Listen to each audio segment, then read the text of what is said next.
பெண்கள் மசூதிக்கு ஏன் போறதில்லை? பெண்கள் ஏன் பள்ளிவாசலுக்கு வருவதில்லை என்ற ஒரு கேள்வியை சகோதரங்க பேரும் கர்ப்பகமூர்த்தி, ரொம்ப நன்றி நீங்க கேட்டு மனம் திறந்தது. அதாவது நான் சொன்னேன், இந்த புரிதல் தான். பெண்கள் பள்ளிவாசலுக்கு வரக்கூடாது என்று இஸ்லாத்தில் எங்கேயுமே சொல்லப்படவில்லை. நீங்க வீட்டில் தொலைக்காட்சி இருந்தாலோ அல்லது யூடியூப்ல போய் மக்கான்னு சொல்லி மக்கா சேனல், இப்போ உலகத்திலே எங்களுக்கு இருக்கக்கூடிய மிக உயர்ந்த புனித தலங்கள்ல ஒன்று முதல் கட்டப்பட்ட ஆளே மக்கா தான். அந்த மக்கான்னு சொல்லி நீங்க சர்ச் பண்ணீங்கன்னா அங்க ஆணும் பொண்ணு சேர்ந்து தொழுதுட்டு இருப்பாங்க. நீங்க லைவ்ல பாத்துரலாம்.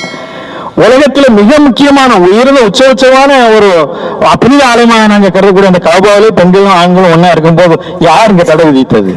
அதனால பெண்கள் பள்ளிவாசலுக்கு வரக்கூடாது என்று தடை விதிக்கவில்லை. நபிகளார் காலத்திலே நபிகளார் அவர்கள் தொழுகை வைப்பார்கள், தொழுகை நடத்துவார்கள்.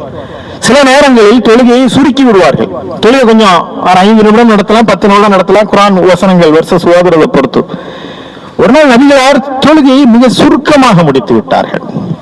அப்ப தோழர்கள் கேட்கின்றார்கள், நபிகளே இன்றைக்கு வழக்கத்தை விட வேகமாக தொழுகையை முடித்து விட்டீர்கள், என்ன காரணம் என்று கேட்டார்கள். நபிகளார் சொன்னார்கள், இந்த தொழுகையிலே ஒரு குழந்தையினுடைய அழுகை குரல் என்னுடைய கேட்டது.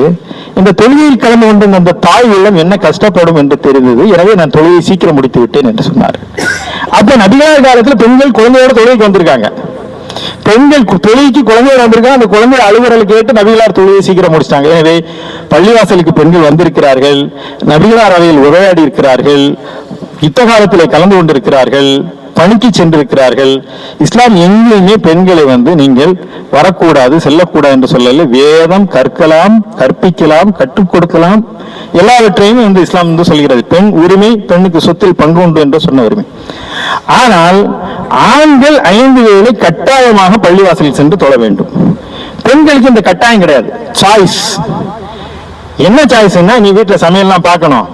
இப்ப நாங்க பள்ளிவாசல் இங்க இருந்து ஒரு கிலோமீட்டர்னா நான் பைக் எடுத்துட்டு நான் தனியா போயிடுவேன். நைட்டு காலைல 5 மணிக்கு தொழுகைக்கு. இப்பதான் அதிகமான நாய் தொல்லைகள்லாம் இருக்கு, நாங்களே பயந்து நிக்கிறோம். பெண்கள் எப்படி போவாங்க?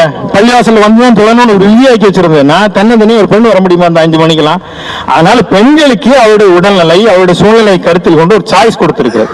நீங்கள் வீட்டிலும் தொழலாம், பள்ளிவாசலிலும் தொழலாம் அப்படின்னு. அதனால பெண்கள் எதை சாய்ஸ் சூஸ் பண்ணுவாங்க அதிகமான? வீட்டிலே தொழில் வேலை இருக்கும் முன்ன பின்ன. அந்த டயத்துல ஒரு பள்ளிவாசல எக்ஸாக்ட் டைம் இருக்கும், 6:16, 4:15 இந்த மாதிரி இருக்கும். அந்த டயத்துக்கு நாங்க அடிச்சு பிடிச்சி மொத்தம் மொழி செஞ்சு தொழுவோம். ஆனால் அவங்க அப்படி வர முடியாது. பட் பெண்கள் பள்ளிவாசல் வரக்கூடாது என்று யாரும் சொல்லவில்லை. பெண்கள் பள்ளிவாசலுக்கு தொழுவதற்கான ஏற்பாடுகள் ஒரு காலத்தில் இல்லாம இருந்தது. பெண்கள் வரல, அதனால பெண்களுக்கான ஏற்பாடு இல்லாம இருந்தது. ஆனால் இன்றைக்கு பெண்கள் பணிக்கு வந்து விட்டார்கள், ஐடி கம்பெனிலாம் வர்றாங்க, வெளியே வந்துட்டாங்க. பெண்கள் இவங்களுடைய பிள்ளைகள் தொழுறாங்கிறதுக்காக இப்போது கட்டப்படக்கூடிய பள்ளிவாசல்கள் எல்லாமே பெண்கள் தொழுவதற்கான தனியாகவே இடம் இருக்கிறது, பெண்களுக்கு ஒளி செய்யக்கூடிய இடம். ஆனால் ஆண் பெண் கலப்பு இல்லாமல் இருக்கும். பெண்கள் ஆண்கள் முதல்ல நிற்பாங்க, பெண்கள் பின்னாடி வரக்கூடிய வரிசையில் நிற்பாங்க. அந்த ஒழுங்குகள் இருக்கிறது. ஆண்களுக்கு ஒளி செய்வதற்கும் கழிவறையும் தனித்தனியாக இருக்கும், பெண்களுக்கும் தனித்தனியாக அந்த இது இருக்கிறது. தவிர பெண்கள் பள்ளிவாசலுக்கு வரக்கூடாது என்று மார்க்கமும் சொல்லவில்லை, இன்றைய நடைமுறையும் இல்லை. அது நாம் தவறாக நம்ம புரிந்து கொண்டதோ, பெண்கள் போகக்கூடாது என்று நாம் நினைத்துக் கொண்டது. நீங்கள் மனம் திறந்து கேட்டீர்கள். இந்த கேள்வியின் மூலமாக ஏராளமான நண்பர்களுக்கு இந்த உண்மை பகல் வெளிச்சமாக தெரியும். இஸ்லாம் வழங்கிய பெண்ணுரிமை அவர்களும் புரிந்து கொள்வார்கள். இந்த கேள்வியை கேட்டமைக்க நான் மீண்டும் ஒருமுறை உங்களுக்கு நன்றியை தெரிவித்துக் கொள்கிறேன்.